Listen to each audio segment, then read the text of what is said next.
repentance oblige, elle est obligatoire. On vous a dit, vous allez accepter. Ouais, vous allez accepter ce que nous disons, ce que le béni de Mfumu Kongo dise. Vous allez l'accepter de gré ou de force. Oui, vous allez l'accepter de gré ou de force. Nous parlons. Vous allez vous courber de honte parce que nous disons la vérité. Pendant que nous allons vous fixer dans les yeux, vous allez vous courber. Vous finirez par accepter ce que nous disons. Nous sommes de l'eau et vous n'êtes que des poissons. Vous allez suivre le courant d'eau. Soyez bénis d'avance. Geita. Ici, nous allons lire Deutéronome 23. Nous le prenons à partir du verset 12. Je vais le lire au nom de Mfumu Kongo. Tu auras un lieu hors du camp, et c'est là, dehors, que tu iras. Tu auras parmi ton bagage un instrument dont tu te serviras pour faire un creux et recouvrir tes excréments quand tu voudras aller dehors.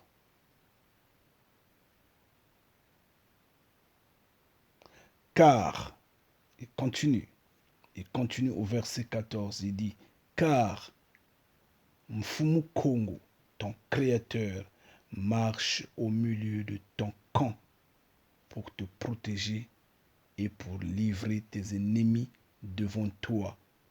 Ton camp devra donc être saint,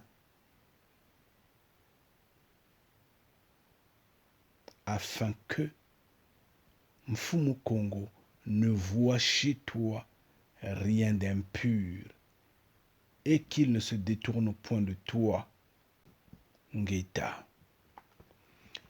Chers frères et sœurs, chers bénis de Mfumu Kongo, chers religieux, je vous en prie, vous les religieux de tous bords, oui, quelles que soient vos confessions religieuses, ce verset-là vous condamne une fois de plus.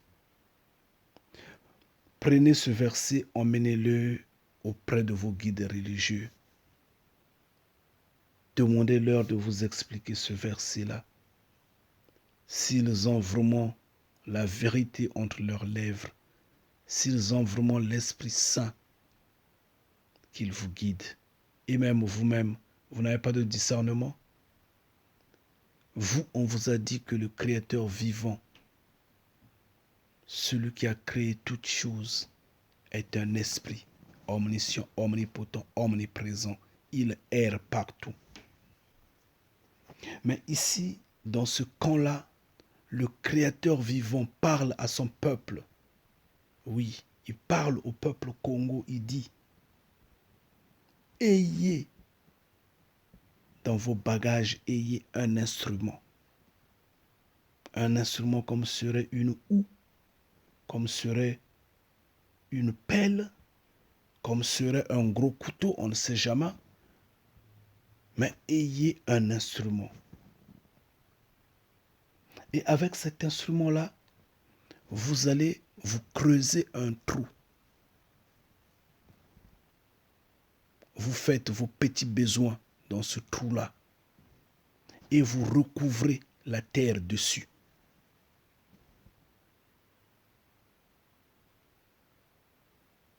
Ça ne vous dit rien? Ça ne vous fait pas réfléchir? Et après on dit, ce qui est intéressant c'est là. Vous, les religieux, vous qui manquez de connaissances, vous qui croyez que le Créateur vivant est un esprit, il erre partout. Pour vous, quand vous allez aux toilettes, il est là. Esprit omniscient, omnipotent, omniprésent. Ce n'est qu'un esprit, ce Dieu-là, immatériel et nous nous disons n'importe quoi, il n'existe pas, il n'est que imaginaire. Mais pour vous, il est là, il est vivant, donc il va avec vous aux toilettes. Mais ici, le Créateur vivant, celui que nous connaissons, celui qui vit dans les cieux, dit à son peuple, enterrez vos petits besoins, on n'en a pas besoin. On dit bien, gardez le camp propre, gardez le camp saint. Parce que le Créateur vivant circule dans le camp, il marche dans le camp. Parce qu'à l'époque, il était au milieu de son peuple, il venait les visiter. Et il dit, il est saint, donc il faudrait que le camp soit propre, il faudrait que le camp soit saint. Parce que s'il y a l'impureté, il va se détourner de vous. Pourquoi? Mais l'impureté, c'est dans le sens, quand il y a saleté, il y a un microbe. Il y a un microbe. Donc, le Créateur vivant dit, je ne veux pas être infecté par vos maladies. Soyez propres, que moi de même je sois propre. Parce qu'en fait, si je suis infecté par les bactéries, par des microbes, oui, c'est vrai, ça ne va rien me faire, mais ça va me prendre du temps. Je dois me nettoyer, je dois me faire soigner. Ça ne marche pas. Il dit, gardez le camp propre. Parce qu'il sillonne là. Il ne faudrait pas qu'il marche sur les excréments. Il ne faudrait pas qu'ils sentent l'odeur des excréments. Il leur a appris de faire des toilettes. Parce que quand il n'y a pas de toilette, la saleté, elle est grande et la maladie, elle est présente. Il y aurait peut-être je ne sais pas, l'épidémie de choléra, et ainsi de suite, on ne sait jamais. Et il dit, non, non, non, non, pas ça. Cela ne vous dit rien? Cela ne vous dit rien? Quelle explication? Je dis bien, quelle explication les religieux pourront donner à ce verset biblique-là? Ô Créateur vivant, Père dans les cieux, manifeste-toi si puissamment. Toi, Mfumu Zola, Mfumu Tulendo, Mfumu Congo, manifeste-toi aussi puissamment, Papa. Oui. Toi qui es un être humain, toi qui es un homme, toi qui as le sang, les émotions, la chair, les os. Oui. Toi qui as du sentiment. Toi qui es un roi, toi qui vis dans les cieux, dans un palais royal. Tu manges, n'est-ce pas? Tu bois, n'est-ce pas? Tu te laves le corps, n'est-ce pas? Tu vas aux toilettes, n'est-ce pas? Tu es un roi. Laisse-moi te glorifier, papa.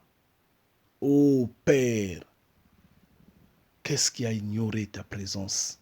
N'est-ce pas des menteurs? N'est-ce pas des méchants? N'est-ce pas des rebelles? Les fils de la rébellion ne te connaissent pas, Père. Ils s'embrouillent, ils sont en train de vénérer ce qui est venu des nations.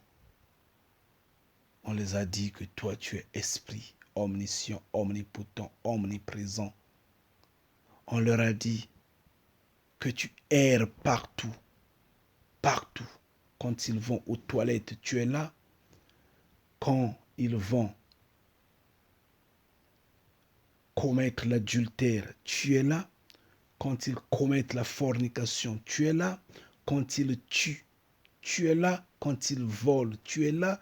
Quand ils semblent faire du bien, tu es également là. Quelle confusion! Ils s'embrouillent. Vraiment, ils croient que tu es esprit, papa. Les fils de la rébellion. Ils pensent et ils le croient fermement que notre aîné, le Messie, est blanc, ayant des cheveux longs, yeux bleus clairs.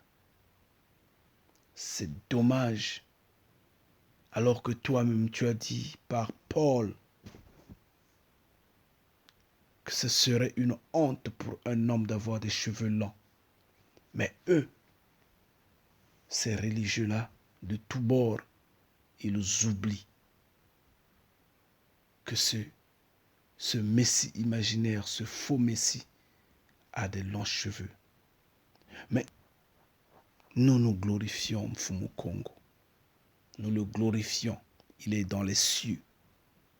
Nous crions, nous vous disons, repentez-vous. Vous êtes en train de vous égarer vous-même. Vous êtes en train de vous enfoncer dans le mensonge vous-même. Changez. Changez. Regagnez le camp des bénis de Mfumu Kongo. Voyez la vérité en face. Je vous en prie. C'est une question de maîtrise. Maîtrisez-vous, réfléchissez, demandez à Mfumu Kongo, au Créateur vivant, de vous montrer la vérité. Si réellement vous avez le Saint-Esprit, vous allez comprendre ce que nous sommes en train de dire. Car Yeshua disait, mes brebis connaissent ma voix. Les brebis reconnaissent la voix du berger. Les brebis reconnaissent la voix de la vérité. Si vous êtes de la vérité, vous allez vous retrouver en ce que nous sommes en train de dire. Repentez-vous. Alors, ce chapitre de Deutéronome 23 vous dit quoi à l'instant T? Est-ce que c'est un esprit qui sillonnait dans le camp? Donc, à cette époque-là, il ne voulait pas voir et sentir les excréments. Et maintenant, ça ne lui gêne pas de les voir et de les sentir. Parce qu'il est partout. Comment se fait-il qu'à cette époque-là, il n'était pas partout, mais il était seulement dans ce camp-là? Et maintenant, il est partout et il ne fait pas entendre sa voix. Ça ne marche pas. Venez apprendre auprès de Béni de Mfumu Kongo. La vérité, elle est là. Nous sommes en train de vous donner de l'eau. L'eau de vie. Et elle est gratuite. Le pain, nous l'avons. Il est gratuit. Venez manger. Je vous en prie. Sachez-le que les temps sont finis. Et nous sommes à la fin. Eh bien, de toutes les façons, c'est difficile pour ceux qui ne sont pas de la vérité. Parce que nous avions apporté. Nous avions apporté de la pierre. Nous vous en donnons le marteau. Cassez-la. Oui. Toutes les fois que Mfumu Kongo vous protège, qui vous guide, surtout qui vous donne la connaissance et la force de vous repentir. Soyez bénis. Ngeta.